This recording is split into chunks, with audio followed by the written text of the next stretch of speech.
Welcome back to another video with Project Camille, the 2007 Toyota Camry with a 2.4 liter 4-cylinder engine. This time I will be replacing the alternator, and I have a pretty obvious reason as to why.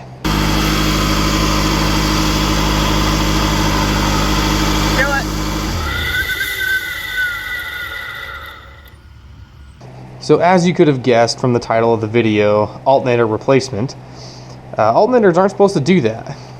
And this is the flash forward after the job showing you everything that I used, so if you don't have this, you know to get it, or if you can skip it or anything like that. So to start with, I got 4 different sizes of wrenches here, a couple different sized ratchets and some sockets. Very basic hand tool stuff. Of course, some flashlights. Next, I only use this to clean up the battery terminal on the alternator itself. So it's a little grungy. I like to just go and just give it a nice little clean. So that's what I use that for. So that's an optional step you can skip. I just like to do it. The DVOM or voltmeter, you very much need one of these, or if not, at least take it to a parts store afterwards and have them check your voltage. Because if you happen to get an alternator that has an internal bad regulator, either your new alternator doesn't work or it's putting out too much voltage and you can fry your battery and then costing you an extra 150 bucks. You don't want to do that. So you want to catch that as soon as you possibly can with one of these guys. Next, I only use this for actually pointing and counting the ribs on the belt. So once again, optional. I only use this to demonstrate how the alternator failed with the clutches. And then I use this to show the pulley spinning and rotation. So these 3 things over here are not actually necessary for changing the alternator. And now, back to the alternator change. And speaking of batteries, that's our first step in this process, because an alternator has a live wire on it at all times, straight from the positive wire. It is not always fused, so we do not want that wire shorting out to anything on the frame. In this particular case, I don't care about the radio presets or anything like that, so I'm just ripping this battery terminal right off, and I'm gonna do both just for good measure. There, so now our battery can't hurt anybody. So I got ahead of myself taking the battery leads off the battery first. What you actually want to do is take the alternator out of the box and compare it to the alternator that you have on the car. Because if you have the wrong amperage, which is a very possible thing to do because a lot of cars have different amperage levels of alternators that you can pick from. And if the car was made for a higher trim level, it needs more amperage to run the accessories. You're going to have a higher amperage alternator, and that can affect things like this plug here, the battery positive, some different brackets that are on here. Sometimes they'll just be, half an inch off, and that's all it needs for it to not fit. So as far as I can tell right here, this looks the same. This plug looks right. Like I can just unplug that real quick. That's the same plug. You're looking at things like the little teeth on here on the sides. I got 2 on top, 2 on bottom, and 2 on the side, and none over here. That's the same here, so I can even just see if that fits right here, which it does. So just little things like that you want to look for. This bracket right here for the wire loom, there is a provision here for that. There's a bolt down here for this bracket. This one I can't see, but I'm going to assume it's the right since everything else is the same. There's also a provision right here for this bracket as well, underneath this wire right here. So I'm pretty confident that this is the right alternator, but we got one more thing we got to check. The last thing here is you want to make sure that your rib count for your belt drive is the same as your actual belt. So if I count the ribs on this belt, I have 1, 2, 3, 4, 5, 6, and 7. So 1, 2, 3, 4, 5, 6, 7. So this belt is correct. The alternator looks right. We're ready to keep going. I'm going to start by taking the belt off. And if you don't care about your wrenches, you can do things like this so you can get more leverage on them. See, the belt loosens right up. Should be able to slip it right off. Hopefully it's going to fight me. That's neat.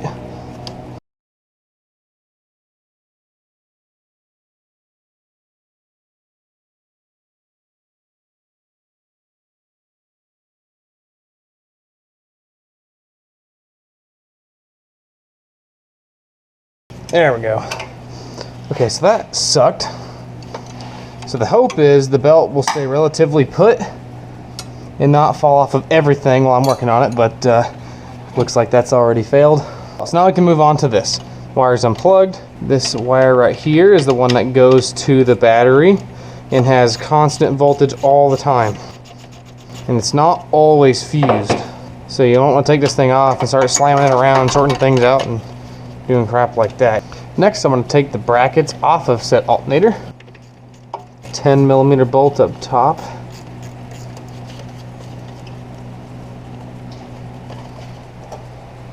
Normally when I take these out, I like to put bolts back where they go, but I only got like 4 bolts here, so it's pretty easy to keep track of. And I'm going to have to transfer this bolt to the new alternator since the new one didn't come with a new bolt. This bolt is an 8mm.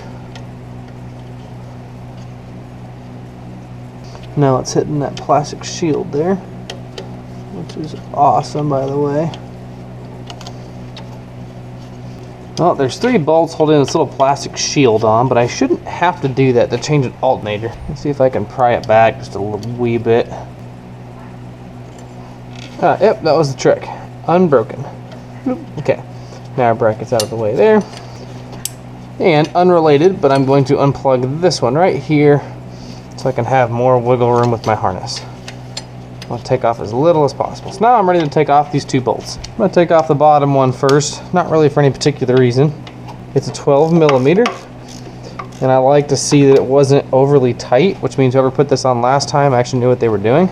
Top one is a 14mm. Now I don't have the bottom one out yet. I'm just loosening both of them, and then I'm going to take them both out.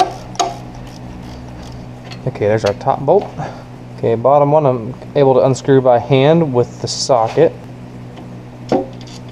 Okay, you saw the alternator just drop there, bottom one's out. Now our alternator is ready to come right out. We're probably gonna have to wiggle it a little bit, but now it just comes right off. And they usually wiggle off a little bit because you can see this piece right here is a sleeve with the threads on it. So that actually slides over when you tighten it to give it a nice firm grip and take up the exact amount. So sometimes if you have a hard time getting these back in, you can tap these with a hammer, get the sleeve to push back over, and you can get them on really easily. So this part I find really interesting. I've never actually seen an alternator fail this way. I've only ever heard of it. But if you take a screwdriver, get it in the fan here that cools off the alternator while it's turning. So this spins clockwise. I'm going to put a little chalk mark on it here so you can see the spin. So this is our new one. This one's good. It spins clockwise, and as you can see, when you turn it clockwise, the clutch doesn't let it slip, and I can't turn it.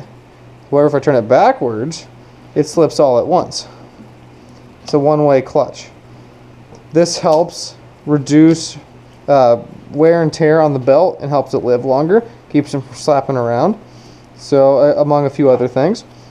So this one, however, seems like it works just fine. You put the screwdriver in here and it locks up, but yet it releases way too easily this way. You can just barely hold it. However, this one, I have a hard time holding it until it actually gets bottomed out.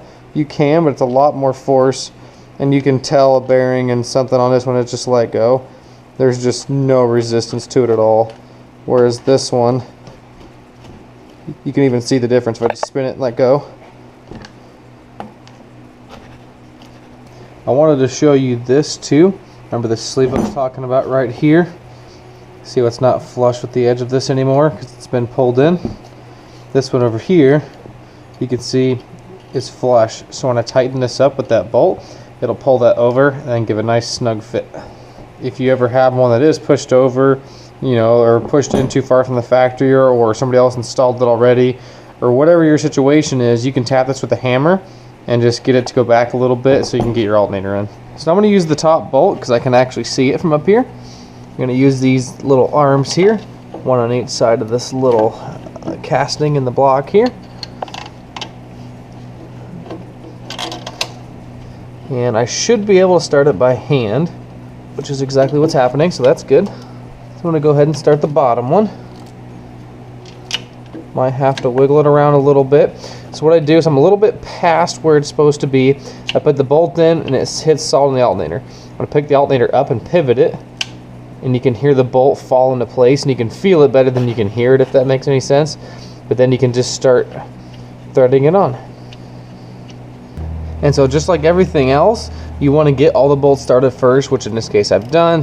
So this one just hit. We're starting to push that sleeve over like I talked about earlier.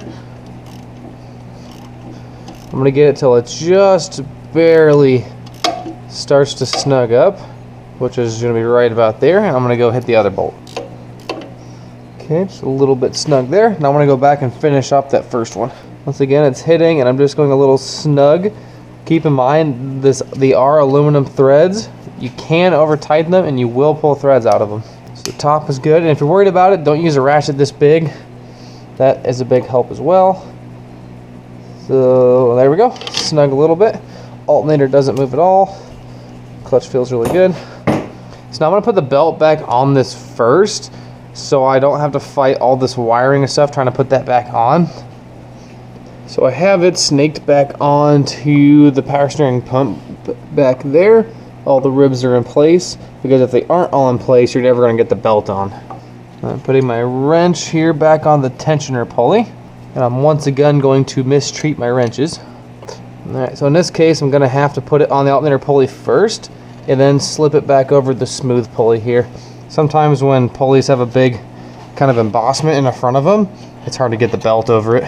So when they're smooth like this, then you can just slip them right over just like that. So now we're going to double check our belt is aligned with everything. It's on the power steering pump pulley, top and bottom. It's on the idler pulley right there. It's on our water pump pulley.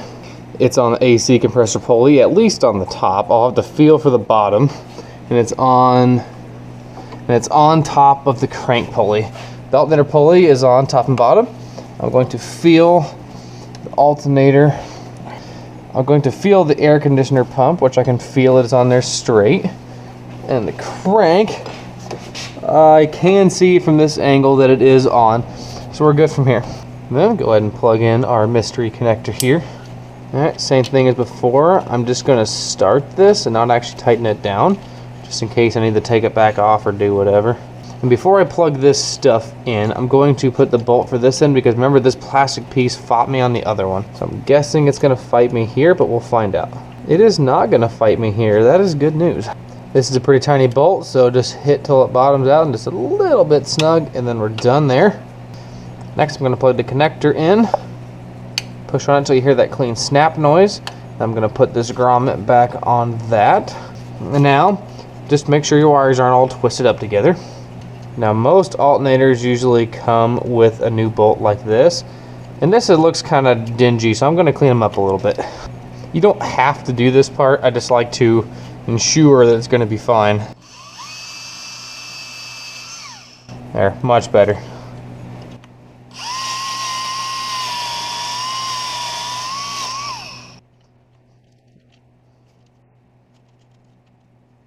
Hits, and then just a little snug just like that.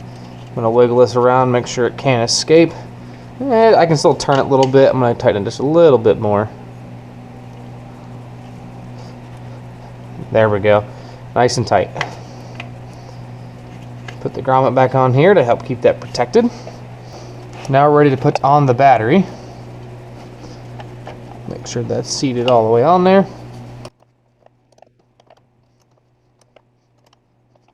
Battery's nice and snug there.